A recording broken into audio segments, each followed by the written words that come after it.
the place where we learn about improv. 'Cause public speaking can take you so far. Improbly speaking, say yes and flex your creative thinking. Improbly speaking, say yes and flex your creative thinking. Welcome, everyone, to the Improbly Speaking podcast. I'm your host, Dana Gowan, and I'm so excited that you're joining us today. I'm recording in person with my guest. This never happens, and I just love it. I get to record in person in the same room on the same microphone. This is incredible. Real quick rundown. If you haven't listened to the podcast yet or you're joining for the first time, goals of this podcast are 1, to talk about the benefits of improvisation, 2, to talk about how improv shows up in all aspects of our lives, and 3, to inspire you to try new things, get out of your head and judgment zones, and find a creative outlet and passion that can help you. And our guest today is Susan Bartley, who has found a creative outlet and passion and turned it into a whole business. And I've actually had Susan on the podcast a year ago. I released it, I think, in March or April 2023. So you can listen to that as kind of a part 1. But now this is part 2 follow-up. And Susan, I like to think that if you listen to Comedy Bang Bang podcast, he every year, like the first episode, Scott Aukerman, the host, has on Ben Schwartz as the guest, and they get so silly and they have so much fun and they come up with the closing song for the year. And so I like to think you're my Ben Schwartz. You're always going to come on every year and we have these like running episodes together. Does that mean I get to sing? Sure, of Okay. course. Hold on to your hats, folks, because that's my jam. And they call it like Solo Bolo Trollo, or every year it changes names. So we'll come up with a fancy name for it, but this is part 2 with Susan Bartley. So welcome, Susan. Thank you for having me on. Thank you for thinking I am a good enough guest to be on your podcast twice. We'll see. We'll see. Of course we'll see, because you've had some amazing growth over this year. And that's what I wanted to talk about. So to catch everyone up, if you haven't had a chance yet to listen to the part 1, we talked with Susan about starting Heaux Apparel, which is your pole fitness apparel company, right? And it's mostly e-commerce based, or you'll sell at like pole conventions. But now Susan has opened a pole fitness studio in Columbia, South Carolina. So Susan, you want to tell us more about Studieaux Heaux? Sure. So when I started Heaux Apparel, an e-com based company that sold apparel and accessories to the aerial fitness world, I always knew that I would have to have a studio to go hand in hand. And a lot of that is just simply, I didn't have a place to take product videos. I didn't have a place to create content. And so a studio gives you that platform to tie everything together. But then it also puts you in front of students that need your products. So I was lucky this year in September to purchase the aerial studio here in my town. What?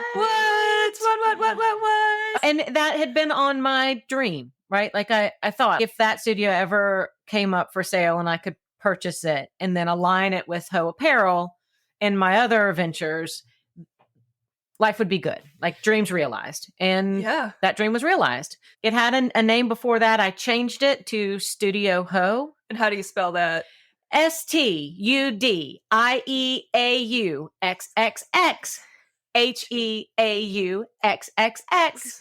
And that XXX is funny because it has freaked a lot of people out. Yeah. I think it's hysterical because growing up, I'm 48. So growing up in the late 70s, 80s, XXX was in movies and it just meant something naughty. Like as a little kid, we had no idea about a strip club. We had no idea about a porn shop. Like we had no clue. We just knew if you saw XXX and it had the blinking light girl that had 2 different positions she was in, it just meant something naughty.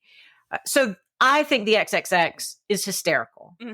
Part of the studio is pole dancing. A lot of it is helping women find their their own sensuality and sexuality. I love that. And so the XXX goes along with that. I will say when I bought the studio and changed the name, I had a few people that said things like it would ruin my life to be associated with a studio that had 3 X's in the name. So some people don't think it's as funny as I do, and that's fine. They don't need to be part of it. The majority of people find it freaking hilarious. I love it. And I am wearing my Hoe Apparel shirt on. This is my favorite Hoe Apparel shirt too. It has a little hood. It's super cute. It's like one of the best workout shirts. And I'm hoping we're going to the studio later. I'm hoping to get a Studieaux Heaux shirt. There are Studieaux Heaux. Yes, there are. Yes. I'm excited to go shopping at the studio. It's actually cool because we started a brick and mortar Hoe apparel store inside Studieaux Heaux. And to see what all that I've been selling, what all I have, there's so much more I want to add to my collection. But what we sell now it's products from all over the world. And that makes me so happy.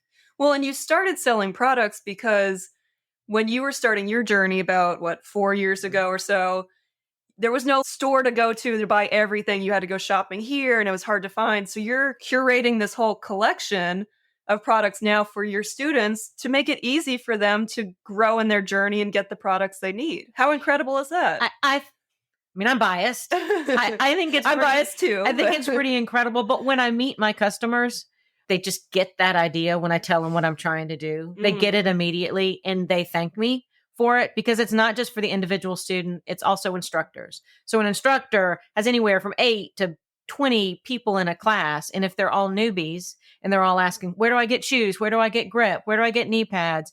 Instructors don't have time for that. So if they know they have a reliable source, go to Hoe Apparel. If you have any questions, just reach out to Susan. She'll help you find what's right. It just makes it easier for everybody. And I can answer questions. People aren't left on their own to try to figure out the answers to their questions in the morass of Google. So you gave us the rundown of you bought the studio in September and it sounds like sunshine and rainbows, right? I bought the studio.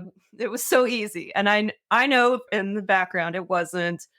And also this was one of your dreams, but it wasn't quite the timing, right? You're like, maybe in a few years I'll be ready to open the studio.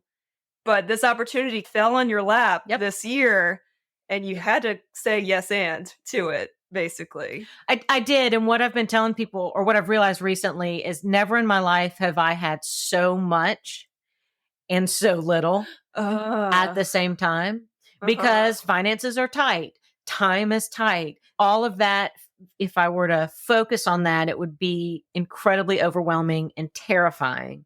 But if I focus on all that I have, it's not quite as terrifying. And the studio is such an amazing opportunity to create community and to help women that as soon as I start to get down on the scary parts, I go to the studio, I talk to one of our students, I get their story or we just, and I'm like, okay, I'm doing the right thing. I can't be scared. I just have to move forward. Yeah. And I know it's easy for me as a friend in the background that no financial backing on the line. And I see you going through this journey. And I remember you telling me hey, I've been approached to buy the studio and I'm scared. I also feel it's right, but I'm scared. And I was like, oh, you got to do it. This is so great. This is what you wanted. It's just earlier than you planned. And I know you said yes to it, although it was and there was so much to figure out. Once you said yes, you were like, how am I going to pay for this? How am I going to get the loan? It was a lot, but you just did it week by week, right? Here's the thing I realized about halfway through the process. I sat down with myself and I thought, do you believe in your ability to do this? And I never questioned that I have the ability to create my vision. The studio is a great place for it. The students are great. I've 23 years of strength and conditioning, of training. I don't necessarily dance. I don't have 23 years of dance experience. Yeah, you're learning there. But I know my vision is correct. I know I can make it happen. And I just have to suffer the trials, the lows, the tribulations, because eventually it's going to be exactly what I want it to be. I never doubted that. Yeah, that means a lot to me. I'm about 2 years into my business. Yeah, 2 years officially into the business, a little over a year in the podcast, and I'm growing. So I see you, and I'm always inspired by you in the journey. And I hear the lows and I see the highs, and it's an incredible journey. And it's really inspiring to see. Thank you for putting your vision out there and believing in yourself. That's so important. If I believe in myself and I know I can do it, then I have the time and the ability to believe in you or to believe in my instructors. I hired a bunch of new instructors.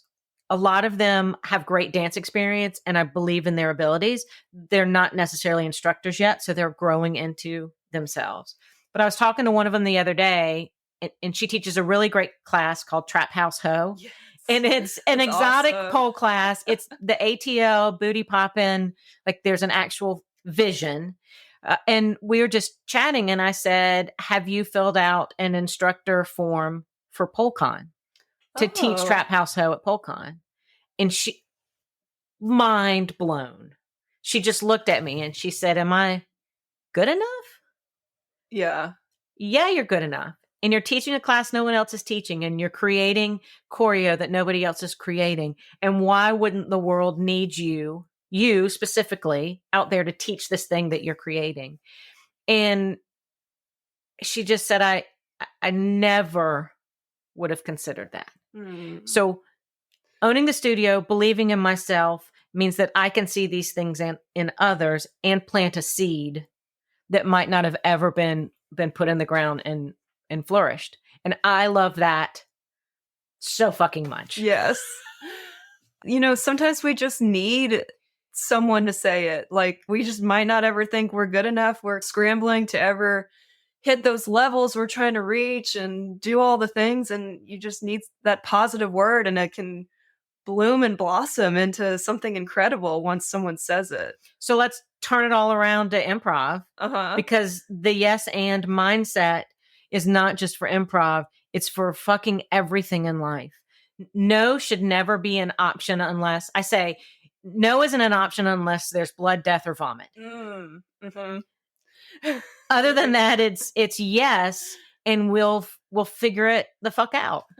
I love it. The cursing started. Sorry, yeah, I'm sorry. I'm sorry. No sorry's needed. I just okay. Like when I get passionate, we're getting into it. The fuck comes out. But that's what you're trying to do with this podcast, right? So teach that improv can be versatile in your life, and that yes and statement, if you think of it in the context of improv and what it just does on stage with partners, and then make that a metaphor for life. Yeah. That's why your podcast is so powerful. Thank you. I appreciate that. And you've started a podcast too, the Hoecast. I have. And that's been going on for about a year. It now. has.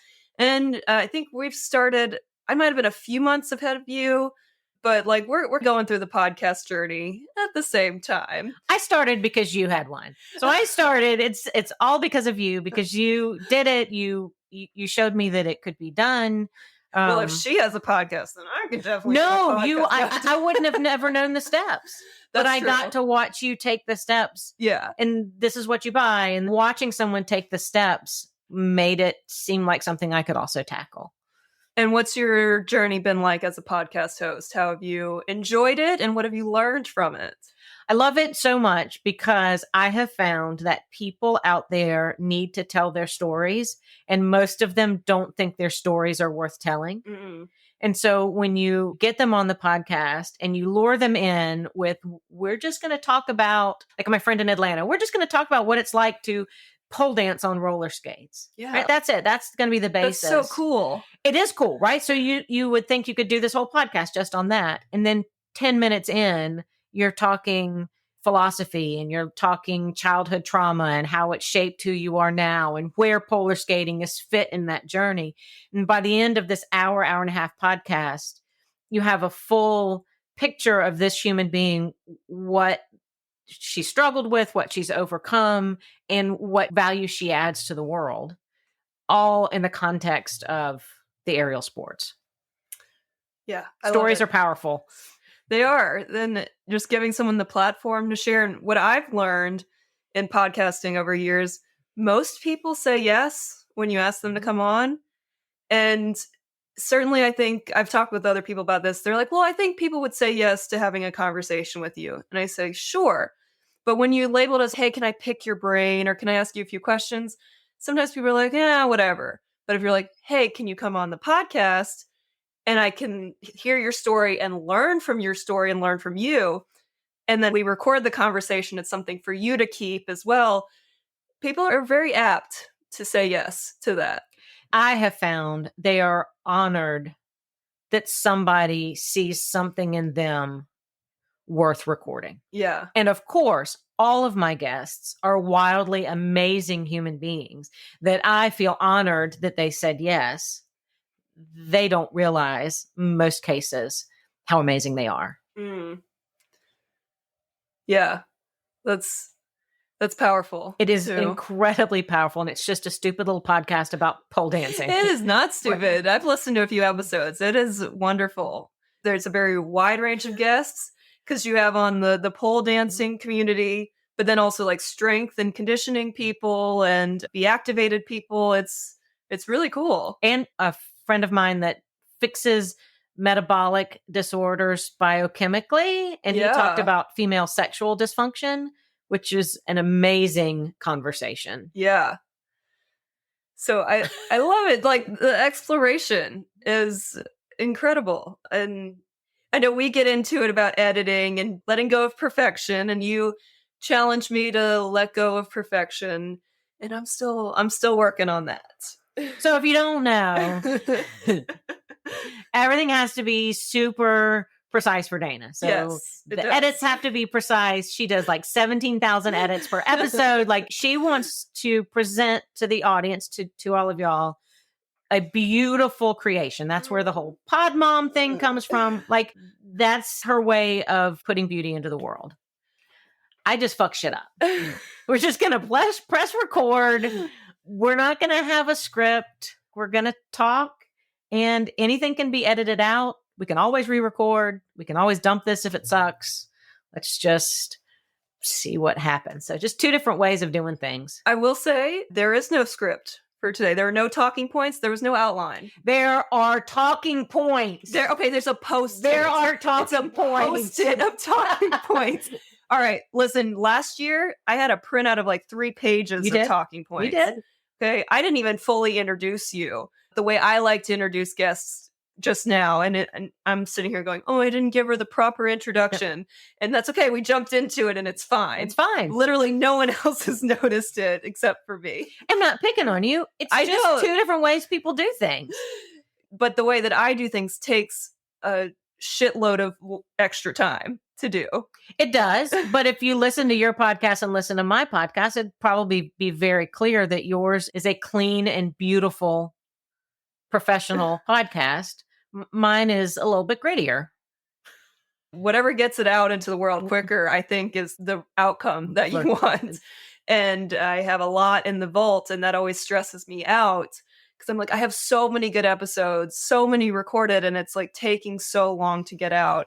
And that's what keeps me up at night and stresses me out. I have 2 more in the vault that I wanted to put out by the end of the year, and they're not going to get put out by the end of the year. And my stress is I don't want those guests to think that their episode wasn't important. Yes. Because it was hugely important. My life just took a detour on September 29th, and I haven't quite gotten back around to driving straight yet. And I feel that too, because I'm like, we had these amazing conversations, and then like sometimes things we chat about aren't relevant anymore. And I get so worried, and in the grand scheme of things. Let me put the shout out. So Misha Saunders, your episode is going to post. You know I love you. You know I think that you're wonderful. And Ecstasy with Twerk Technicians, you also know that I love you. Your episode is amazing. They will both come out of the first of the year. I just suck right now. And you had someone come on the podcast about senior pole dance? Yes. Senior dancing? So my friend Misha Saunders, I recorded 2. So she does senior pole fitness in Baltimore, Maryland. That's so cool. She's created a certification called Moxie Moves. I've gotten certified in that along with one of my instructors. And in January, we will be offering senior pole fitness classes at Studieaux Heaux. Misha's changing the world. I believe so much in what she's created and what she is doing, because allowing seniors to find their sensuality again, allowing them to dance, allowing to do it all under the guise of fitness. Yes. One of the podcasts that has been put out is an interview with all the grannies and her crew. That's so cool. But my individual conversation with Misha hasn't come out yet. And that her journey, like the granny's journey is wonderful. Her journey is different. And I love her. I literally think she is changing the world. I will definitely be tuning in to that episode. That's incredible. I'm going to have a guest on talking about senior improv too. So I love just the applications of, I'm discovering improv applications. You're discovering pole fitness applications, and how it can just really translate to not just work done in the studio, like the work you do there and you improve yourself, you bring that improved self into the world and how you interact with people. And that is so powerful. We'll talk a little bit about Be Activated and my Activate Your Pole. But when I first went through, I think it was the first or second time I went through the 4-day course with Douglas Heel, who created Be Activated. I remember him saying something to the effect of, this system can help people find themselves, which allows their light to shine out into the world. And if we just affect one person and allow them, instead of imploding inwards under depression, sorrow, stress, overwhelm, we allow them to get rid of that so their light can shine into the world. We're changing the world with one person. And he said, now imagine if we did that with 10 people, 100 people. And so when someone says, it's not like you're going to change the world. Oh, no, we can change the world. What we're doing, what we have the potential to do, is help people. And every person that we help and make their light shine a little bit brighter, we are changing the world. I'm just pausing to let the hairs on my arm go back down, because that was really powerful. I love how we've explored different routes, and there's so many ways to let someone find their way to let the light shine, whether improv, pole fitness, any kind of creative outlet really can do that. And yeah, like get out from underneath the covers of depression, and certainly it'll always be there, but life is hard. Life is hard. Life is hard. And then if you find something that lights you up and brings you joy, it somehow becomes less hard to do life and easier to connect with people, connect with yourself, and just enjoy life more. And that's what it's all about, right? That is what it is all about. The studio really shows me that, because every time I'm there and I meet a new student, I'll ask the questions. I don't care. So I'll ask questions, and I tell people, if I ask a question, you don't want to answer it, tell me I don't want to answer it. I'm not getting my feelings hurt, but I want to know about you. And so you get in these conversations with people, and they'll tell you their struggles. They'll tell you their triumphs. And all you have to do is listen and be there. I call it the ministry of presence. Just be present in that moment for that person. And you just don't know what a difference that can make. I love that, the ministry of presence. I have not heard that term before. I really like that. I mean, that happens in improv too. We're in improv scenes on stage. And while we're supposed to be in the ministry of presence, we're constantly thinking about, like, how should I respond? What's the best way to respond? Oh, I no-butted them. Oh, I want to make them look good. But also, now they've made me a weird character. What do I do? There's just so much going on, at least in this head, in my head. There's so much going on. And I like that phrase, ministry of presence, just being fully present on stage and then off stage when I am listening to people talk as well. I'm sure you've been in an improv class with new people and you get on stage and stuff starts happening and somebody just starts to shine. Like they find the character or the moment in the scene that is the pivotal moment, and everybody just, all you can do is stop and watch that person. Yes. And then you see the person whose brain won't turn off and they interrupt that moment because they can't just sit in that light for a minute, let it happen, and then find the appropriate time.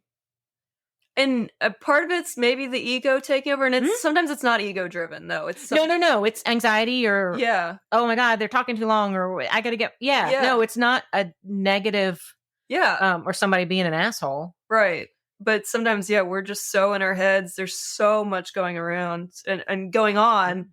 So just ministry of presence and giving space and holding that space. Holding space is huge. Yeah, because if you were like, hey, I'm listening to you, but then, oh, wait, let me jump in. I got this. Then that trust is gone. And that rapport that you're trying to build, like you've broken it by tempting or, hey, I have space for you. Oh, wait, no, I don't. No, I don't. Taking it back. Yeah. Holding space for someone is another big thing with Be Activated, is when you allow people to access something in themselves, whether it is trauma or whether it's just strength. Just sitting with them in that. We had an interesting thing happen the other day. I do a Be Activated class at the studio on Sundays, and about 20 minutes into it, one of the pole classes starts. And the instructor for that class is Duchess, and she's one of my higher level instructors, and she plays this sort of hardcore rap, hip hop, lots of cuss words, like just heavy stuff. Yeah, yeah. So we're doing this, find ourselves, mind, body. And then all of a sudden, this driving beat happens and these like street language. And I looked at my girls and I was like, I don't know if this is helpful or not. And one of the little girls, this little tiny, timid little thing, said, I feel so powerful right now in myself with that music. Whoa. Wow. So we just sat in it. We just let the music play. We did our activations, and I just let her be powerful. Wow. Okay, and you've mentioned Be Activated a few times. It's on the post-its to talk about. Point. It is a talking point, and you've brought it up multiple times. And for those who aren't familiar with Be Activated, which I think many people are not, right? Mm-hmm. You're teaching the world a little bit of what Be Activated is. So tell us what it is and how you run your classes. Be Activated was started by a lovely physical therapist from Cape Town, South Africa, named Douglas Heal. You can Google Douglas Heal, Heel, or Be Activated and find his website. And he was a physical therapist that noticed that people coming in to see him were getting the same injuries over and over again. So they would be fixed. Yeah.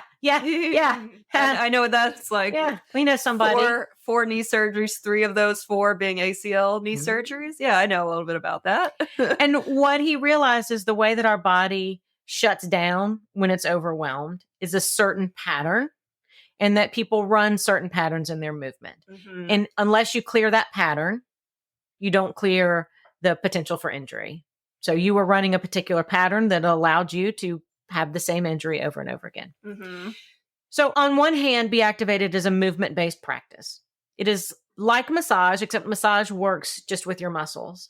Be Activated realigns your neurology and your physiology. So it goes on the theory that your brain actually disconnects from your body and that we need to reconnect it. From a movement-based standpoint, it just makes you move better, makes you feel better. It's an amazing tool. Then there's the other end of it, the trauma release, the stress release, the calming of your central nervous system. And so there's all of that. And when we focus on both of those together in a practice, we work towards getting a whole human being that's living for themselves, that is connected with their body, that is rooted to who they are in time and space. It's voodoo. Yeah, you could do all of that in a 1-hour session. I can do it in a 5-minute session. Whoa. We will be doing Be Activated as our warm-up for every class at the studio starting in January. The first 3 activations in the series we call Zone 1, and it's for your breathing, your psoas, and your glutes. And I can run you through that. You do it on yourself, takes about 5 minutes. And we've tested it in the studio with students that have no concept. And we get the same responses at the end of 5 minutes. Wow. I feel lighter. I can feel my hips. My this doesn't hurt. It's a repeatable thing. Starting in January, it'll be our warm-up. It'll be our cool-down. I also teach classes. We have, I think, 4 on the schedule. Every week, I teach people. If it's only one person that shows up, they get a private session. Yeah. I work on them. If I have multiples, I teach them to do the activations on themselves, and then I walk around and do a little bit on them so they feel the difference. And we talk through the science and the theory and how it relates to them. They find their story while we're working. Usually I get some of that. It works with my idea for this studio, we are a movement studio. We are a dance studio. We are focusing on movement. I want my people to move better. I want them to decrease their chance of injury. I want them to understand their body. We're also a type of movement that people come to when they're going through it. A divorce, a breakup, kids just moved out of the house, like empty nesters, like all of that, and women trying to find themselves, deal with trauma, generational trauma, like whatever it is. The aerial sport seems to draw women in. So it's a perfect storm. Yeah. If I can make you move better and I can help you access this issue and push it out of your tissue, your light shines brighter, one person at a time. We make the world a better place. I'm smiling at the rhyme. We can access the issue and push it out of the tissue. Oh, access the issue and push it out of the tissue. Is that a Where is potential t-shirt? It is. Yep. Yep. Writing it down. Access the issue, push it out of the tissue. Possible slogan for your Be Activated? Well, the slogan for for my Activate Your Poll is feeling so ass good. Oh yeah, that's a good shirt too. So yeah, which is already a shirt. It is already a shirt. Feeling so ass good. But activate the issue or access the issue, push it out of the tissue is another great. It's a good one. Yeah, that's going on social media tomorrow. I love it.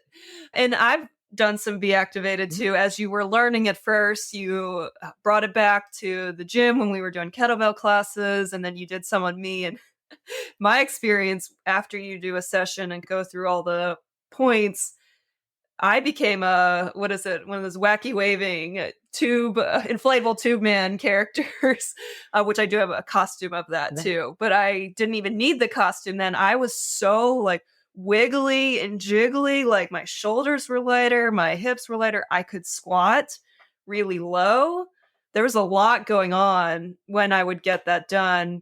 So I'm curious if can you give us a little rundown of what your warm-up looks like? What do you show people at the studio? So before I do that, let me just tell you, I worked on someone the other day, and when they stood up, that was their description. Oh my God, I feel like one of those people outside of a car dealership.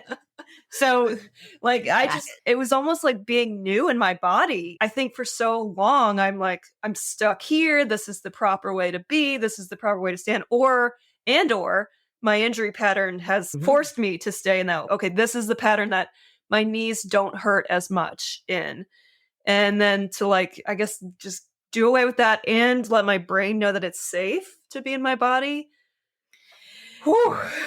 Yeah. There's so many ways to come at Be Activated. And when I have someone in front of me for the first time, there's different paths of teaching I can go, or I can just shut my mouth. We can work and I can let the person feel.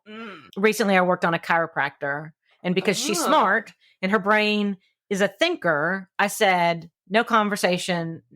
We're not going to discuss it. I'm just going to work on you and you're going to feel.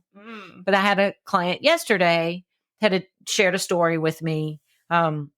She's in her late 40s. This was something that happened when she was 18. The story just came out. This is the thing that happened to me. And then I described that idea of safety, that her pattern, she was a jaw driver, which you're not going to understand, but all of her safety in her system came from a shortened, tightened jaw and shoulder that related to the story that she had told me about the thing that happened when she was 18. And so when I described, there's the idea of movement or moving better, but that the other side of that is safety within your own system, integrity in your system or safety. And because of this jaw and her body having to lock down to be safe, that became her pattern and is what's driven her whole life. And when I made the correlation, she just laid there and she was like, 20 years of therapy, and nobody has made that correlation. But we're not taught the idea of not being safe in our own skin or in our own bodies. And most of us aren't, or have found a compensation pattern that is disordered to feel safe. And there's two parts of the body. I mean, there's the mental piece that therapy addresses and certainly helps with, where you can get over or at least talk through some issues and however you're doing it. But is the body still feeling safe? Even if the mental aspects clear up, does the body know it and has it cleared up or not? So that's where you're trying to like connect the two. Physiology drives psychology. So yeah. if you think about someone who has the typical depressed stance, the shoulders rolled in, the neck pulled down, staring down at the ground, if you come at the world like this, is your brain happy, sunny? Does the world look great? You're limited to this view of the world. And you know there's more, but you can't see it. So it's scary because anything you can't see or can't access is scary. But if we can disrupt this pattern, relax everything, bring it back up, now I can see the world. I know what I'm dealing with. I can meet it head on. It's not nearly as scary or overwhelming. So that idea of physiology, the way your body is, drives your mental and not the other way around. Whoa.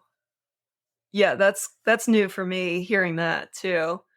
I'm just thinking because in my training I do the farmers walks where you hold 2 kettlebells or dumbbells. I hold kettlebells, and then I call it like the proud pose. Like I'm standing up nice and tall, and I have to hold it for a minute and walk around. We call it tits up. Yeah, Yeah. yeah. Everyone has their different terminology, and yeah. And after I do it, I'm like, I feel so much better. Like my shoulders are pulled back. I'm breaking the pattern of being hunched over the computer when I work.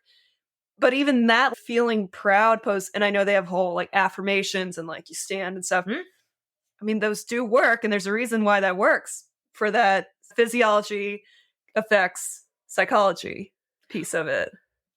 The next sort of step to that, the part that I think is the hardest to understand is if this is where your body is stuck, you don't have access to this unless I retrain the connection and we allow your brain to give your body access.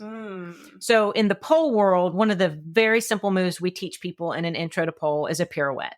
And it's just rotating under your arm with your arm high on the pole. Okay. And I was teaching a bunch of instructors and I said, how many times have you had an intro? You tell all your students, put your hand high on the pole, and you look out and someone has their hand by their head. And you say, no, put your hand higher. And it maybe goes up another inch. So what you need to understand is they live in a world that is from where their hand is down, and they do not know there is an up. Oh my Their gosh. body does not know that until we teach the body that that's available to them. We have to make it available. And so, I tell them if they can't put the arm up, they don't know that's an option. So it's down here. You tell them now to rotate under their arm. Yeah, it's hard. It's impossible. Yeah. Is that student going to come back? Right. No. Pole was so hard. It was overwhelming. It was just a stupid move and I couldn't get it. And I'm stupid because I couldn't And get I'm it. stupid because I couldn't get it. And nobody out there has the language to say, no. Your body can't access that. Let me show you how to let it access that. I'm having a revelation of my years back as a coach, volleyball coach, teaching the youth girls, like 14-year-olds, 17-year-olds, and they all had the skills of how to hit. But a lot of times when young girls go to hit the volleyball, they hit it at their head or like ear level. You're supposed to be up high and then you hit down. And that whole thing with the pole, reach high, but then they're here. This is not safe. If you see somebody and you ask them to extend and they can't, that is because this is not safe for their body. And their physiology knows that. All they have is this. And then they make jokes. Oh, I'm just stupid. Oh, I'm fat. Oh, I'm lazy. Oh, I can't do volleyball anymore. I just don't get it. My mind doesn't get it. Yeah, I'm just not smart enough. Coach keeps, no. You don't have access to it. Well, I'm just sitting here thinking about my coaching methods. And all you know is what you know at the time. And so I did not know Yeah, that. no. So it'd be like, oh, why aren't they getting it? Oh, they're not listening to me. They're purposefully avoiding doing what I say because they don't think I'm right. You come to all those accusations. And sometimes it is just they're not like body aware, especially 14-year-old girls. There's a lot of body awareness too that you've got to teach them. But the safety piece I did not have in my repertoire as a coach. Whenever I get to be a coach again and do things differently, I will. And knowing that safety piece of it's really important.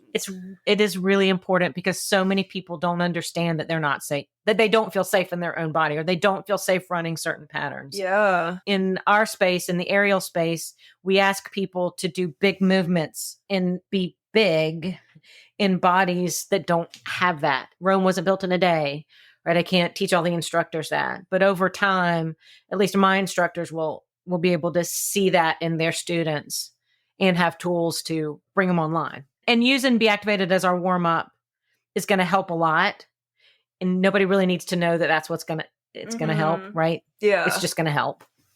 I know we've been talking about it a bit. Can you give a little rundown of what the warm up looks like that you're going to start in January? So the very first thing we do is the activation for your breathing and your diaphragm.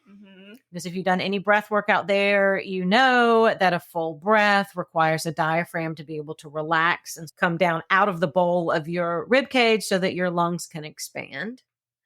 But the diaphragm often gets stuck on your rib cage, and we have to encourage it to not be stuck.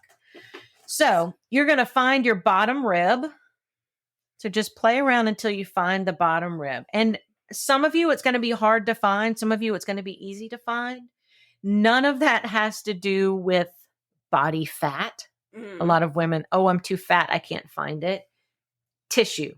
And a lot of that tissue has been laid down so you don't find it because this is an area of vulnerability. Take a moment to find it. Don't get discouraged if you can't. If you can't find it, just try to get in what you think would be the bottom rib. Take 2 fingers, find that bottom rib, and you want to go on the outside of it and just make small circles. And we are working from not all the way out to the side where that floating rib is and things are weird. Okay. We want that, the first solid bottom rib. And you're going to work all the way up the middle. In the middle of your rib cage, it kind of does, I don't know, it's like a 90-degree angle. And then there's, don't have a good word for it. In the middle of that is a little thing that sticks down called the xiphoid process. You don't want to be on that, but you want to get all this outside. So it's going to be up your ribs. And then here in the middle, there's this horseshoe shaped. And usually the tissue there is pretty thick and gross. And you're just doing like kind of circular. You're doing little, just little circles. Just moving it around. I know sometimes if I have nails, I feel it more. Is it more the nails? That's just the nails, right? You want to use the pads of your fingers. I keep my nails really short for that. But I do have some girls at the studio with long nails and they can figure it out. You may not be perfect at it, but I bet you have found a spot that was gross. If you find a spot that's gross, just stay on it. And usually the tissue will dissipate, the discomfort will dissipate. And once you feel that, you can move on.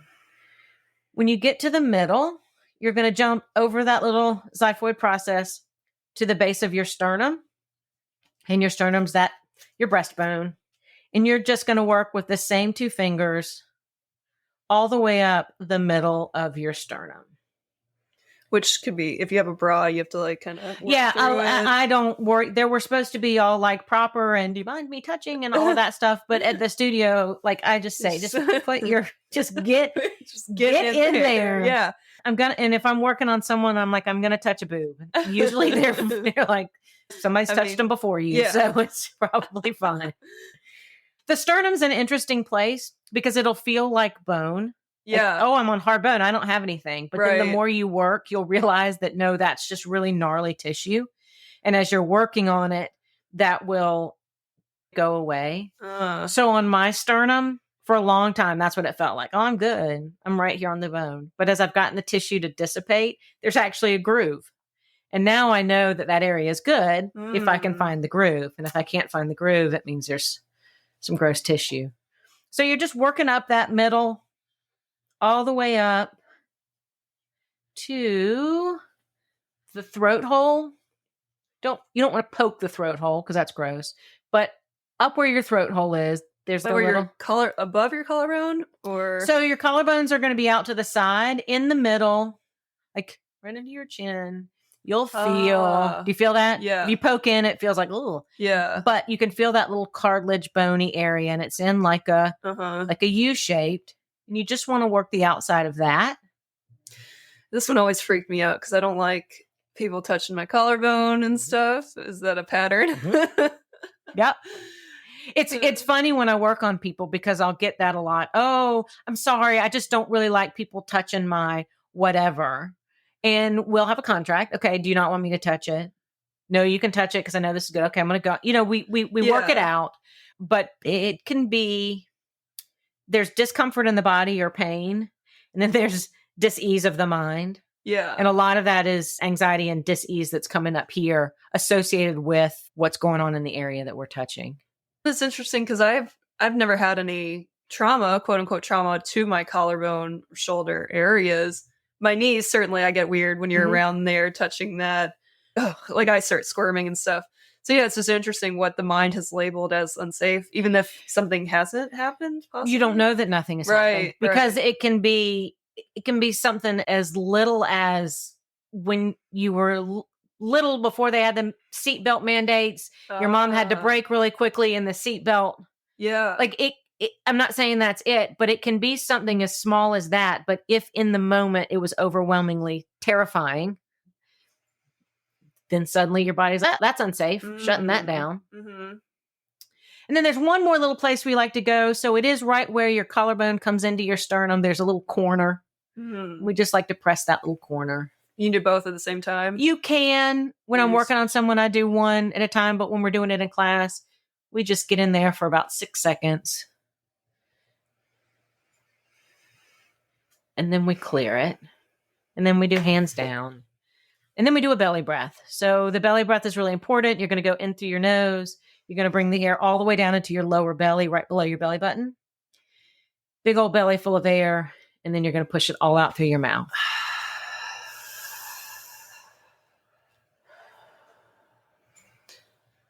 One more.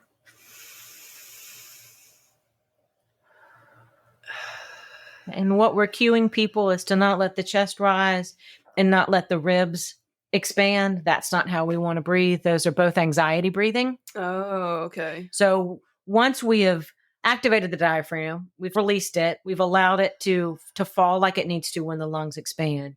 You should have an increased capacity. You should have the ability to push the air down farther into your belly. And that's the basis of Be Activated, is the belly breath and the ability to breathe into your belly and not into your chest or that lateral collateral breathing. Right before you said that, I was just going to say that it felt like air traveled easier, so I could feel an expansion in my chest.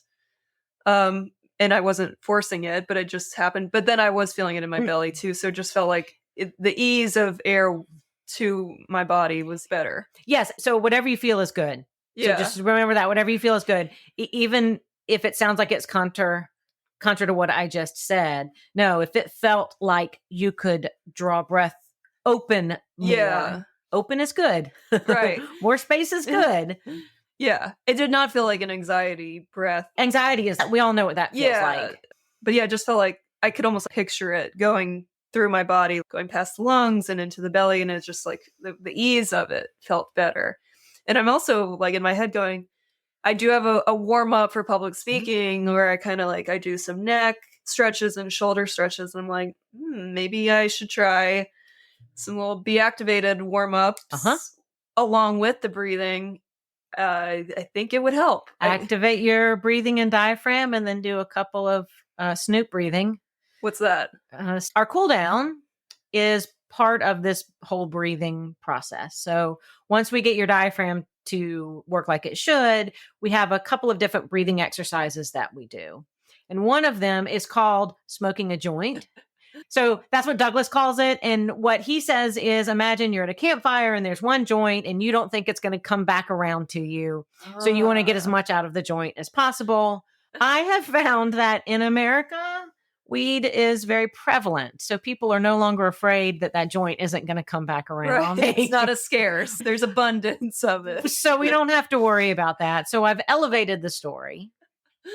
And the story is now, hey, Dana, I got an invitation from Snoop yesterday. What? He wants us to come to LA. Snoop D-O-double-G? Yes, the dog father wants us to come and hang out. You know what that means.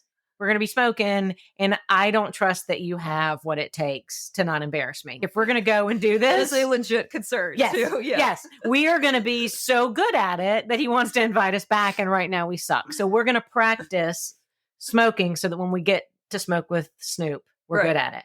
Okay. So that's my story. It resonates. I said it to a 72-year-old white male, Southern white male. And I was like, I don't know what's going to happen. And he looked at me and he goes, that guy smokes with Willie Nelson. I said, yes, he does. And instant buy-in, and off we went. So bring Snoop into any story in it, and it works. So you're going to make a joint with 3 fingers. It's going to be like a straw. So you're going to suck through the middle of the straw. And you are going to suck all that weed into your belly, and you're going to make a huge, big belly full of Snoop's weed. And when you can't bring in any more, you're going to force a little bit more in. And then you're going to take the joint away, and you're going to blow out all of Snoop's goodness into the world.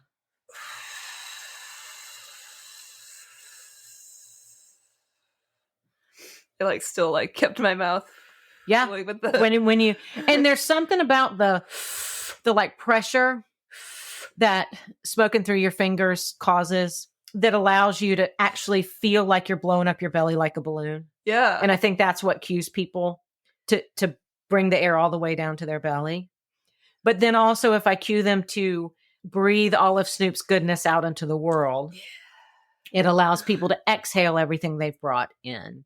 You can bring your central nervous system down really quickly if you are overwhelmed by practicing Snoop breaths and then utilizing them in stressful situations. How many would you say, or just however many you need? However many you need, but 5 is what we use as a cool down. And again, this is another thing. I introduced it to my students, none of them with any experience on any of this. We cool down with our 5 Snoop breaths. And new students are always like, wow, I feel like I could take a nap. Wow, my body feels so relaxed. This is so amazing. We don't do cool downs because movement cool downs, what is that really doing? The goal of a cool down is so that you're not going from intense exercise to nothing, because then that's when your shit freaks out. But your shit's freaking out because your central nervous system is still wired to what it needed to be to perform during the class. We just need to tell it to chill out. Easiest way to tell it to chill out is to take 5 Snoop breaths. And all of my students that have done it, none of them have missed the movement cool downs. They're all like, this is cool, man. Let me get my stuff and go on home. Well, I like that too, because I can relate at least to the end of improv classes where you're like, oh, I effed that up so bad. I was so bad this practice, this class. I'm not hanging with everyone. Your nervous system, your brain is firing in all cylinders of just negativity. A lot for me, at least. And so I can imagine a pole fitness class where you're learning new skills. It could be a similar swirl. So to just calm that, and then you can leave almost in a more peaceful, less judgmental state too. I bet that's very helpful. It is for me, and then it has seemed to be for the students that I have introduced it to so far. Logistics question. So when I breathe in, it's like you're making an O with your mouth, Yep, like you're sucking through that straw. But then when you exhale, is it supposed to be more wider? Yeah, just because I stayed with the O. I don't know why. When I exhaled, did you feel like you breathed out the same amount of air that you breathed in? No, I felt I was breathing out more. Okay, so that's fine. Okay, it was just kind of slower because it was. I would like it to be a more relaxed breath out. So you're really focusing on the breath in, get in all the air, fill up that balloon, and then take the hand away and just breathe out all Snoop's goodness. Yeah, second one was a little. So so you breathe it in, get the hit, get the high, and then exhale. Yeah, feel that. And it's cool because if you do this and then you go to stand up, be slow standing up Uh-huh. because the extra oxygen in your body and in your brain can make it feel like you legit just smoked some primo stuff. Wow. That's awesome. And reception at the studio has been very positive about this new thing. This is very new to, I think, most of us. It right? is very new. I had an instructor. So I did a teachable course for my instructors and for my students that just show them how to do the warm up, how to do the cool down. So my instructors are going through that course now. And on Sunday, I had a new instructor. She's never done any Be Activated with me. She's not done a session. She just did the teachable course. She tried it out with her students. I came into the studio about 30 minutes later, and her name is Caroline. And Caroline was like, "Hey, girls, tell Susan what you thought about the warm up." And one of them was like, "Oh my God, I'm a trauma therapist. I could instantly see how this might be good for some of my clients." And another lady was like, "I always feel so tight and cold before I start pole. And I felt so much looser today." And so that was a system taught by somebody who never really done it herself. Just learned from me by a couple of videos, introducing it to students, and they all got a profound effect. Wow. Yeah. Yeah. So just in my head, I'm thinking of the applications for me. One, in my own public speaking journey, before I record a podcast, before I speak, even in meetings, sometimes you're all like, you got to speak at a big meeting, whatever. But also in my public speaking coaching, like my one-on-one coaching, because we do a breathing warm up with the head and neck stretches, and maybe I can work some of that in. Mm-hmm. And then, but the cool down piece too, because a lot of times for me, I'm always rushing at the end. So just to have that cool down kind of reset piece, I think would be really important to work in. It's huge because we don't ever reset. You wake up, you hit the ground running, life's all day long. Life's a lot. A lot. Like for however 14, 16 hours a day, It's lifing. And maybe you have a calm down ritual at night.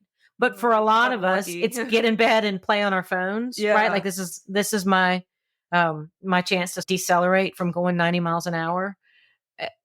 None of that turns your central nervous system off. Right. This is a way to actually physically bring your system down from a place of stress to a place of rest, recovery, and relaxation. And it's easy. And then you have all the tools. Everything is with it. You don't need anything fancy. All you need is 3 fingers, a mouth, and a belly. We have all the tools and we just have to execute it. But once you do it once and you feel it that can make it easier to execute because you see the powerfulness and the benefits of it. And then and if you miss it, you recognize, oh, I missed that. I felt more anxious today or in general at night or whatever. You see when you miss it. The goal of Be Activated is that I work on you. I teach your body what it feels like to de-stress, or we call it walking down the staircase. Okay. I give you the tools. So then when you're out in the world, you know what it feels like to walk down the staircase. Mm-hmm. You know what it feels like when you're super stressed and anxious. And now you have the tools and the understanding of how to bring you down to this place that you know exists. So that's the other thing. If you don't know it exists, if we haven't taken you there, then you think this is normal and where I need to be. I work on you. I take you to this place. We learn what our body feels like. I give you the tools to always be able to bring your body back down to that. Well, and what you've always told me is, because I'll say, well, when you work on me, I get this inflatable tube man feeling like I'm just wacky and wavy and wiggly and it's crazy. But when I work on myself, I don't quite get that feeling. But what you've said is it's still working. Still working. Yeah. Yeah. If it can work on people that were taught by an instructor who learned it from a teachable account. That's true. That's 17 degrees of separation. Yeah. And they got and they didn't know anything about it. So they had no preconceived notions, no idea of, oh, this is a thing that's going to change my life. So it's already been planted. This is our new warm up. Let's walk through it. Everybody got a great benefit. I didn't have to touch a soul. Yeah. Just in the applications, the transformative of this, spreading this. So you are teaching, or you have talked about Be Activated at PoleCon or pole conventions and stuff. So how does that go in a big audience? Because that was a big room at PoleCon. How many people did you have there? I'd say I had about Oh 75. my God. And I did not I expected 4 people to show up. And I got to the room and the line was down the hall. And I was like, are y'all here for me? And they're like, yeah, we read the write-up and we think it's really cool. So all of a sudden it was me presenting to 4 people in my head to this room of 75. And you can see the whole 30-minute presentation. We had a great time. And you can hear them as the aha, like the whole, oh, ooh, wow. Like the whole 30 minutes, the room sort of expands and around what I'm teaching them. And I teach at my studio. I also teach at a studio in Greenville. I've gotten a lot of clients from there and eventually, hopefully take it out to more studios. Yeah. Well, in your journey with Be Activated, it's been a long one. Like, this is not something new that you've discovered. You've been in this for 10 years? 7 years, 7 or 8 years. I've been through the program 7 times. Yeah. And I remember the first time I went through it and Douglas saying, some people have been through this program 10 and 12 times. And I'm like, that's not going to be me. That's silly. That's ridiculous. And yet here I am. And I just saw a video with him on social media this morning. And I was like, God, I can't wait to get back in the classroom with him. Because every time you go, you have almost a transformation experience. Like, For me, yes. And then since seeing him this last time and working on clients, I've had a couple of times where something has happened and I've been like, God damn it, that's what he meant. Like this thing that looked like he did that was voodoo, I now know what he saw and what was his cue to do this next thing. I've seen it. And so that for me, it's like peeling the onion, my ability to recognize and understand what I'm seeing. And I am inspired by your journey of Be Activated as well, because when you first did it, you were like, oh, we got this done to work on people at the gym or ourselves to help with injury and trauma. And you never really saw it as a business model. And then over the years and starting your business, and you've seen how it can apply and help. And now it's part of the business now, right? What was part of that journey or that change of mindset? So a lot of that has to do with the reason I started Be Activated. I was married at the time to a wonderful man that was a professional powerlifter, and he had gone through some health issues. And so I saw it as a means to help him. Yeah. So if he learned to do it on himself and I learned to do it on him, how much better would he be as he faced all these challenges? So there was never really any idea that I could do it. And then we learned together a couple of times before we split, and in my brain, he was the guy that had he was super smart at seeing things. His intuition was really good.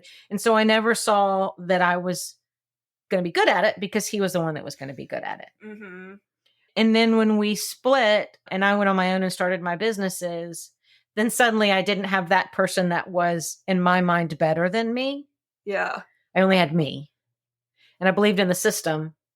So I could either tank the system or I could accept it, grow within what I knew and grow within myself and trust that I did know what I was doing. And that's worked because I swear, I think the good it can do in the world is huge. Yeah. And for so long, it's just, this is just something we do at the gym and around for coworkers, family members, gym members and stuff. And not to say you're holding on to it, but just now realizing all the benefits it can have, you're like, I need to get this out to other people. And I'm withholding this because I didn't think I was good enough, but now I do think I'm good enough. And I can share this now. Yes. And, we all battle imposter syndrome. Yeah. And I guess I battled that for a while, but the cyclical nature of Be Activated is having the work done on myself, being in the work for so long. Mm-hmm. I have learned to find the strength within myself, and finding the strength within myself means accepting, I am going to fuck up, but I'm also going to get it right. So let's learn from the fuck ups and take all the times I get it right and go see what I can do. Letting go of perfection. Letting go of perfection. Yeah. And learning from the failures and the mistakes and growing as you're learning. And not being scared of that. One of the interesting things about Be Activated is you can work on somebody and they get no response. Okay. They don't feel anything. It's not painful. Like everything you expect to see. You have a client, I had one just the other day. Every time I touch her, she's, oh, that feels so good. None of this feels good. I like wiggle, like my ankles and my feet wiggle. It is the weirdest response. It is painful and it is awful, and your Yes. brain is screaming I'm at you. squirming. I try to squirm away from you. And she was just, oh, this feels so good. So Everything I interesting. did. So, and you have to fight. Oh, am I doing it wrong? Am I doing it wrong? Am I doing it wrong? Does she like this? Right. Is she gonna? Does she like me? Yeah. All of that, right? People pleaser stuff. Yeah. We get done with it. In between each activation, you get up and walk. So she'd get up and walk and she'd be like, lay back down. We do the next activation. When we were all done, I tentatively said, so what do you think? Oh my God, I love it. That was the greatest thing ever. I can't wait to have my husband come back. I'm going to tell all my friends. Oh, wow. Okay. So everyone's different in their responses. And I can't let that thing in my head, even if she had said, you know what? I didn't really feel anything. I don't think this is for me. Mm-hmm. Right on. Yeah. Right on. Great. Thank you so much for coming and for trying it. I'm glad we got this time together. If you have any questions in the future, we can talk about it. But do you think that years ago that kind of response would have been more devastating? Yes. Yeah. Yes. Same, I I did would've something felt- wrong. Yeah. I suck. Right. I'm a failure. Yes. If someone else did it to you, you'd probably be better. Let me recommend someone else to you. Yeah. Oh, yeah. Most definitely. And a lot of that was let me have my husband at the time work on you, because he's the magic. He's the one that really knows. He can do all of the things. He is intuitive. And all of that is true about him. Yeah. But I Also was as true- well. Also true for you. Yeah. Right. It doesn't have to be either or. It could be and both. Yes. Yeah. Yeah.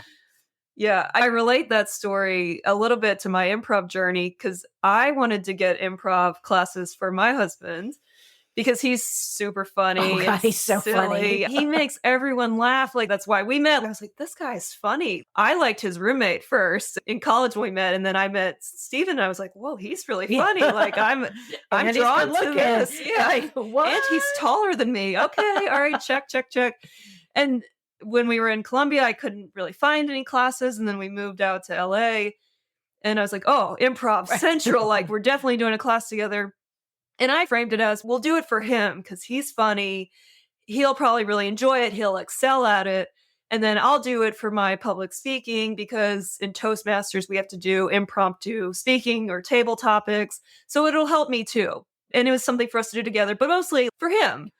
And then throughout the journey, I actually enjoyed it more.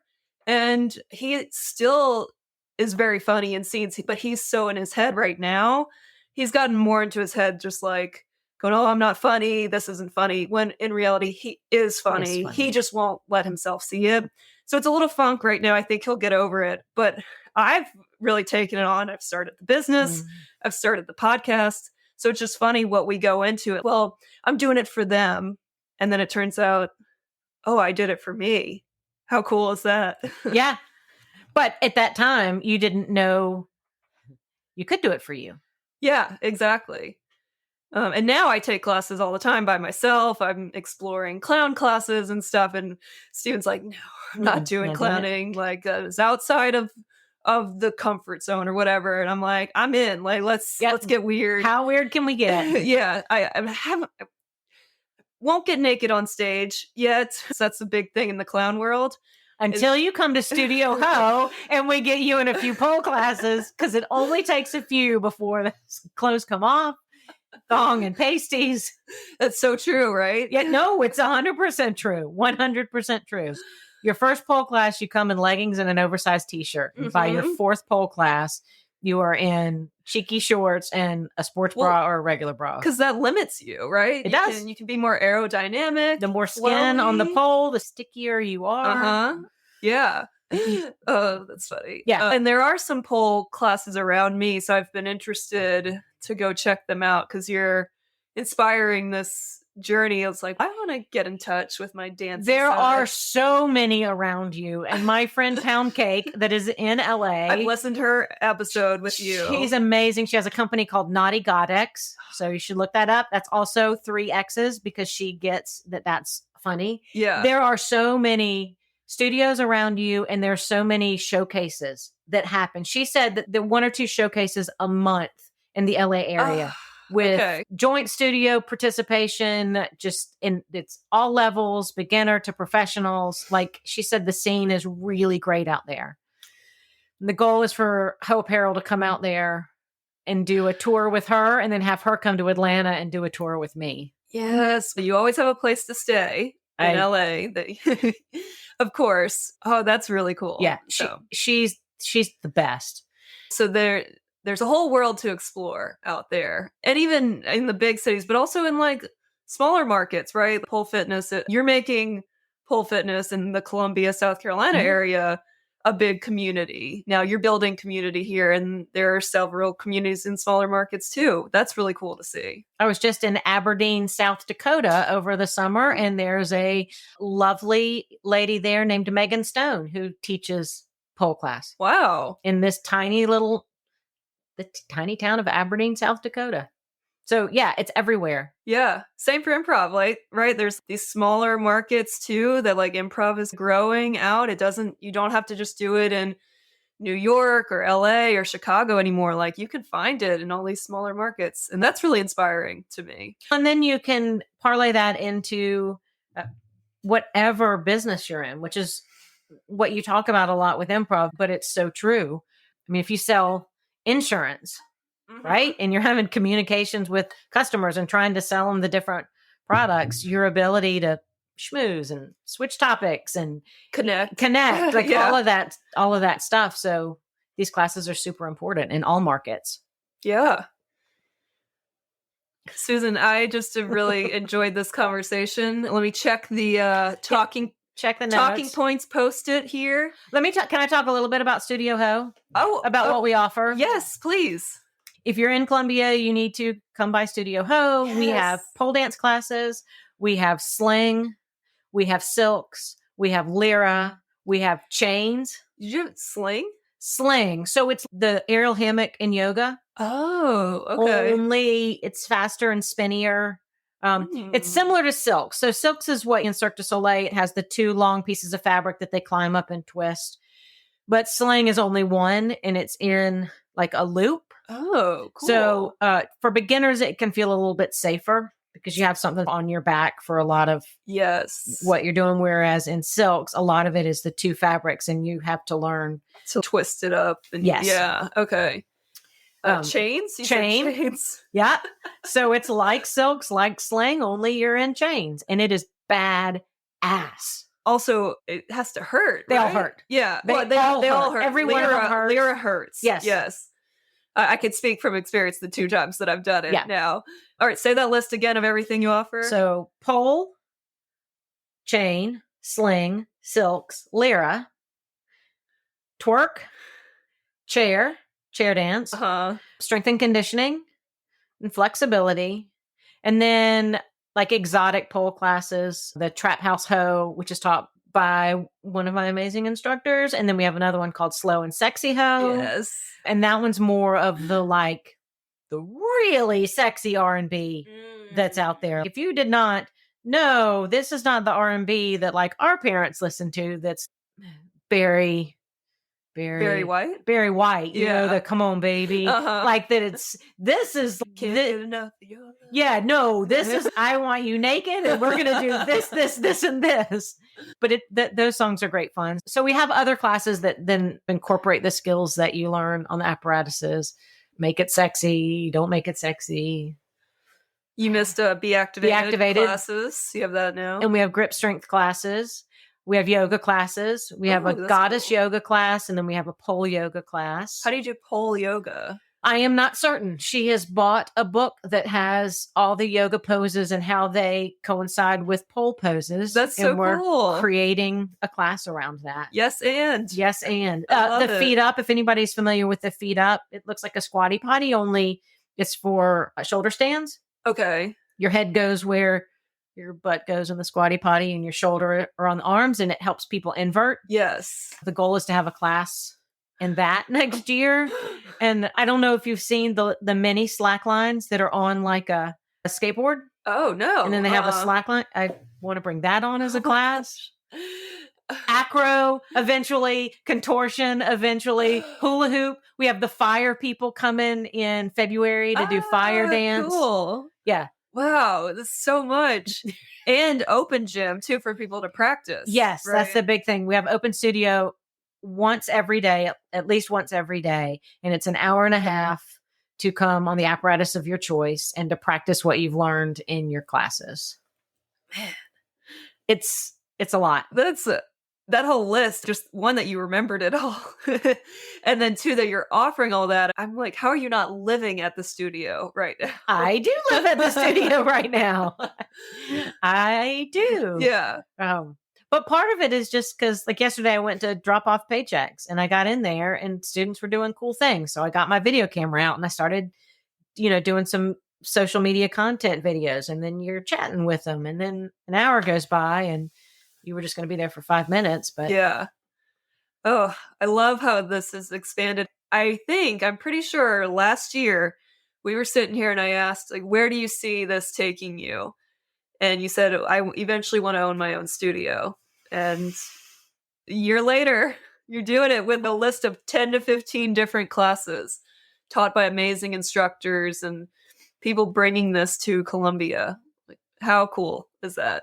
I hate that I'm blessed, but I am incredibly blessed. And I'm so blessed that the sale just happened. Nobody knew it was happening. Nobody knew it was for sale. So just boom, I'm your new owner. Yay. And I'm making all these changes and they like the changes I'm making. They like the change in atmosphere. They were like, really, okay, I'll jump on the crazy train with you and let's see where we can go with it. And I appreciate that so much because I have a vision and my vision is big and there's a lot to do to get there, but I want to take everybody with me. And you're shaking things up there. Difference in owners that of course happens when new ownership happens. And you have to be really strong in yourself, as we talked about before. You can't be devastated when someone doesn't like you or when someone says, I liked the way the old studio did things. And you have to say, I'm going to run it this way. I have a vision. And it's not really no butting. You're saying yes and to yourself and not listening to the negative comments and letting that infiltrate you. But I've learned that I can I had a lady the other day just say, I've noticed that you're really embracing the sexier side of things. Yeah. And I could tell she didn't mean it as a compliment. And I said, does that make you uncomfortable? And she said, it's different. And I said, it is. But I hope you see that there is space in here for that and for people for whom that is not a thing. And she said, yes. And that is why I'm still here. So perfect. If I had just taken what she said, gotten in my feels, been like, fuck her, right, whatever. Defensive. Right. No, I stood my ground. Yes, you're right. That's exactly what we're doing. Yeah. But it is also a safe space if you don't want to do that. And she was able to say, you're right. And I see that. And I personally will do those things. There's room for everybody. I love that. That's what I just can't. I want to give you a hug. I love your journey that you're on. And I can't wait to come back next year and we'll record again and just see. You'll have a list of like 25 classes. You don't even want to know what the goals are. I think I do. Okay, so we're writing our own curriculum. Right, yes. For the classes. Now, that's not a big deal. There's plenty of pole curriculums out there. There are a good many Lyra curriculums out there. There aren't a ton of Silks curriculums out there. And there aren't a lot of sling and chain. Right. So the goal eventually will be to license our curriculum. Okay. Because for sling and chain, they're new and there's a ton of professionals that are teaching on the professional level. But when you think about curriculum for if you're like, I want to try chain, right? There's not. So the licensing of the curriculum is going to be big for us. The other big thing is if you come to my level classes and you want to practice so you can level up, you have to do open studios. You have to have practice time. Yeah. But what do you practice? So there needs to be a YouTube channel that has every move we teach taught in a video, so that at the end of class, the teacher can say, hey, here are the 5 moves I want you to work on if you do Open Studio this week. Yeah. And if you forget how to do those, you can go to the YouTube channel. You can pull them up. They're taught to you. Oh, yeah, I remember that. And then you practice. You said there's about 5 moves per class, or 5 moves per... There's 5 apparatuses. Each apparatus has 4 levels. 4 levels. Each level has about 30 moves. Okay. So Of varying difficulty. 5 times 4 times 30. This how many? So 600. Oh, Jesus, I didn't even know the number. We shouldn't have quantified it. And you said that'll take a whole year. I mean, that's a multi-year project. The curriculum's a living document. We're debuting it January 2nd. I don't know. It may suck. Like, we may get into it and start teaching and the instructors be like, but this didn't work and that didn't work. And so yeah, I think it'll take us a year to make the curriculum how we want it, how we think it flows. One of the things we're doing differently with this curriculum is they're run in 3-month increments. Okay. And the first month is skills based. So you're just learning the skills on the list. The second is the instructor starts to put those skills into instructor written choreographies. Okay. Then the third, you're taking all that you've learned and you're learning to write your own choreographies and do freestyles based on what you've been learning. Yeah. And then you graduate by performing. Okay. Either in front of an audience, privately for an instructor, or sending in a video. But with the idea that you're not just learning individual skills, you're learning individual skills with the ability to put them together. So if you go to the club with your friends and a song comes on that you're feeling, you can put together like a unique dance. Yeah. And you have the ability to do it yourself. You're not relying on somebody else to write all your choreo. Yeah. That's a huge level of progression and knowledge and skills learning, right? Right. It's to be able to be flexible and improvise and make it up after you've learned all the skills in the beginning. So hopefully in my vision, they're really graduating and they're leveling up with a compact. I own this level of skills. Yeah. They are mine. I have them in my bucket. I can call on them anytime. And now I'm going to add this new bucket of skills. Yes. And when I'm done with that, I now have this bigger bucket of skills.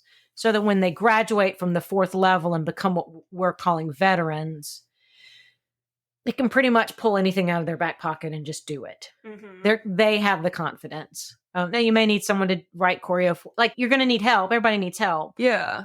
But on a basic level, you have the confidence that you can do it on your own.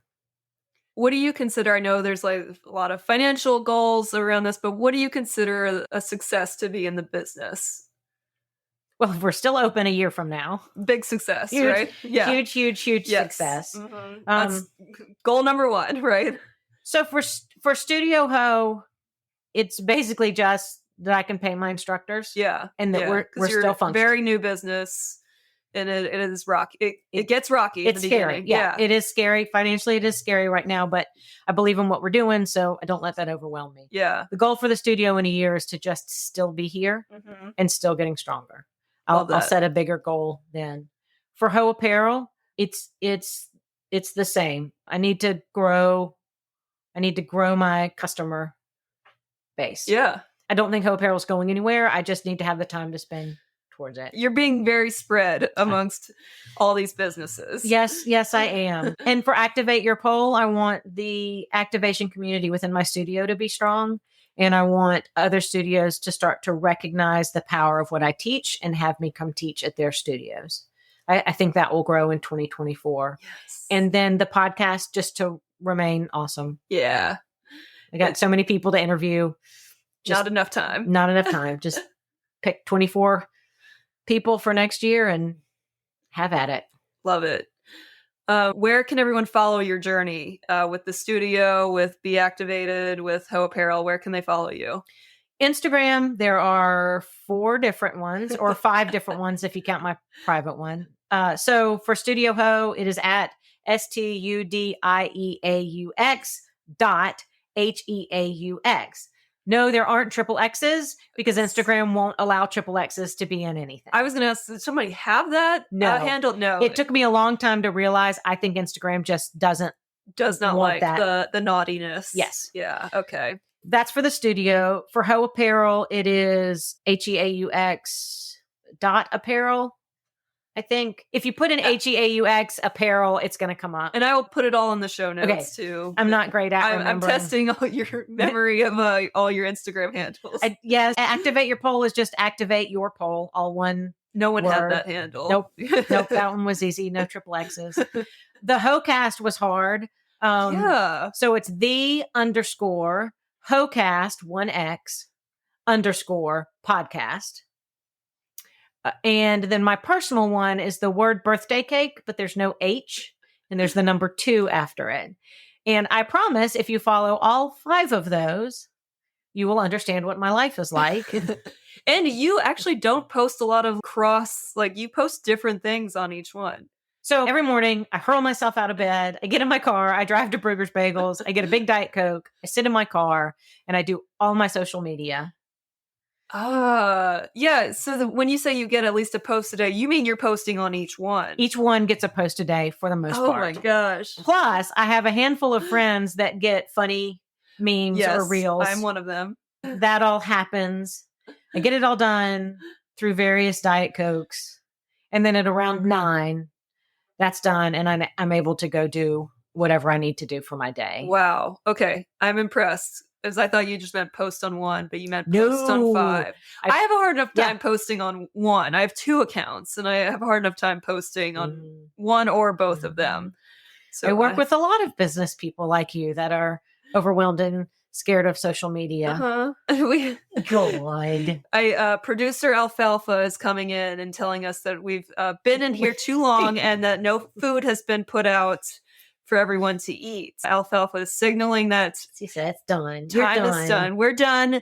The podcast Talking Points Post-it is saying that we've talked through everything. Susan, I've enjoyed this so much. I love this. I want this to be a yearly thing where we chat and recap because, gosh, each year you're just growing like exponentially. 2024, watch out. Watch out. It's on, right? We're making it happen. It's on. And just to reiterate, access the issue and push it out of the tissue. Right? Access the issue and push it out of the tissue. And so remember to do your activations and your snoop breaths now as we're getting off. Everyone can do that as we're ending the episode. You can put the 2 teachables in the show notes as well. Oh, yeah. They're free. You don't have to pay anything for them. They're free, and you can walk through the Zone 1 activation as a warm-up and the snoop breathing as a cool-down if you want to add that to your journey. I recommend doing that. I was doing some activations in the summer. I made it part of my yoga routine. I would do activations and then yoga and then journal and meditate. Meditate and then journal. And it was such a nice morning routine. I have lost sight of it now, but I'm going to get back into it. Yep. I have also not done activations like I should be doing. Because you're doing it on a lot of other people. Yeah. And I've been overwhelmed, but I will hopefully get back to that. Yeah. Soon. Well, Alfalfa is here and digging her claws into me a little bit. So she's serious, folks. Yeah. It's time to wrap it up. It's time to go. I'm going to go hang out at Studieaux Heaux now and help Susan during open gym. And we're going to have a good day. It's Friendship Fun Day. So we are recording this podcast. we are going to go to the Studieaux Heaux. We're going to do open gym, and then we're going to go get dinner. Oh, and we're getting Brugger's. We are going to Brugger's Bagels because I have to take Dana to see all of my friends and show her off. So podcast, Brugger's, open studio, play around on the poles a little bit, go shopping at Studieaux Heaux, and then get dinner. What an incredible Friendship Fun Day. It's a perfect day. It is. Susan, thanks for coming on the podcast. Really enjoyed it. And thank you, Alfalfa, too, for helping us wrap up. She said, you did not wrap up. So I'm going to ruin your video now. I'm going to walk right across it. She's the worst. All right. Thanks, everyone, for listening. And we'll talk to you next time. I look forward to it. Bye, guys.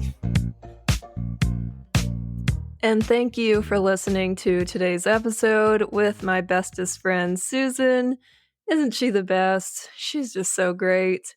I love that I had Susan on again for a part 2, kind of a follow-up, and to see what's happened in the past year. And it's amazing to see all that she's accomplished in a year.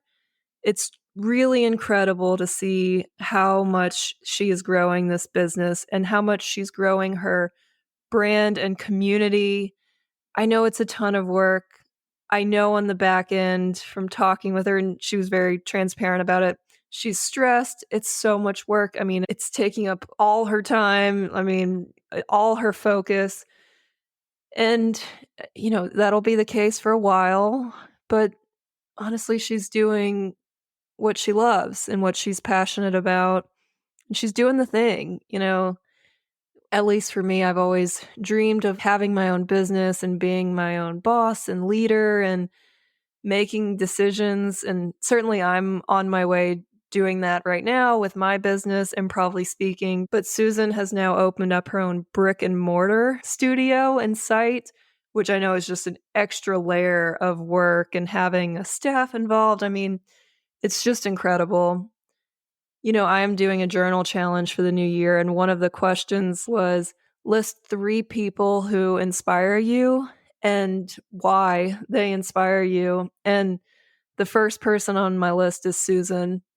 She is so inspiring in not just what she's doing in her business, but just how she treats people and how she loves people, how she supports people. She's such a big supporter of women in general, but also just people in general. She loves pets, especially her 30 plus cats that she has all around. I mean, she's just so humble and supportive, but also she's going for what she wants too. And so she's having to learn a lot about herself in running this business and do a lot of inner work. And she's having a lot of personal growth now from doing this. And I just find that so inspiring. I'm so glad that she's in my corner, that I'm in her corner. I don't get to see her a lot in person, but we always text each other almost every day. We're texting each other different things. It might be different business ideas or just things that come up. And I know I can text her and she'll respond and give a helpful response or just a listening ear response. And sometimes that's all I need. She has been monumental in my growth and journey as a business owner. One, just like hanging out with her and seeing how she's growing. It's inspiring for me to keep going, and how she's encouraged me to try out different things in my business. Susan is really good at social media too. Please follow her on all her social media accounts that I list in the show notes. She's really good at social media and building up the brand. And I think I've talked about my issues with social media, or at least just how I struggle with it. I call myself an older millennial, and I mean, Susan's older than I am too. So honestly, I'm just making an excuse about my age that's affecting me with social media. But really, that's just an excuse and limitation. I don't love social media because of the time involved in it and like the time that I spend on it. And then how I get in my head sometimes, like the validation that comes up with likes and shares and all this stuff. And I mean, that's a huge part of social media, is just letting go of that and realizing what connections you can make with people because of social media. So it's kind of letting go of the ego and really just seeing how it can help you rather than like how it can validate you. Anyway, going on a tangent about social media, but Susan's really good at it. She shares all the time, so please follow her and see what she's up to. And I want to ask you, in this episode, I interviewed my best friend, but also a person who really, really inspires me every day to just keep going and keep getting better. And so who is that person that inspires you to keep going and be better? And how can you interact with them more? Hopefully it's a person maybe a friend, or if it's someone that maybe you follow and you want to be more like them, how can you get to talk to them and learn from their journey? I do think it's good to kind of think about who we're looking at as inspiration too, like doing that exercise of listing out my top 3.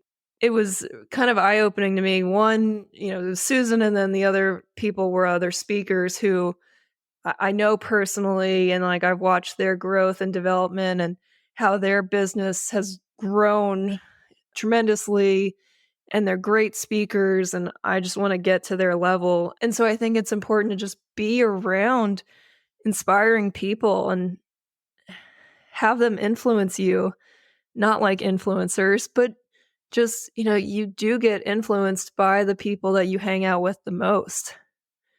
And it's good to just recognize who you're looking up to and why, and then recognize that you can get to that level. You don't have to follow their exact footsteps, but just seeing how they're doing it and like how they felt doing it and learning their journey is really important in creating your own path and journey.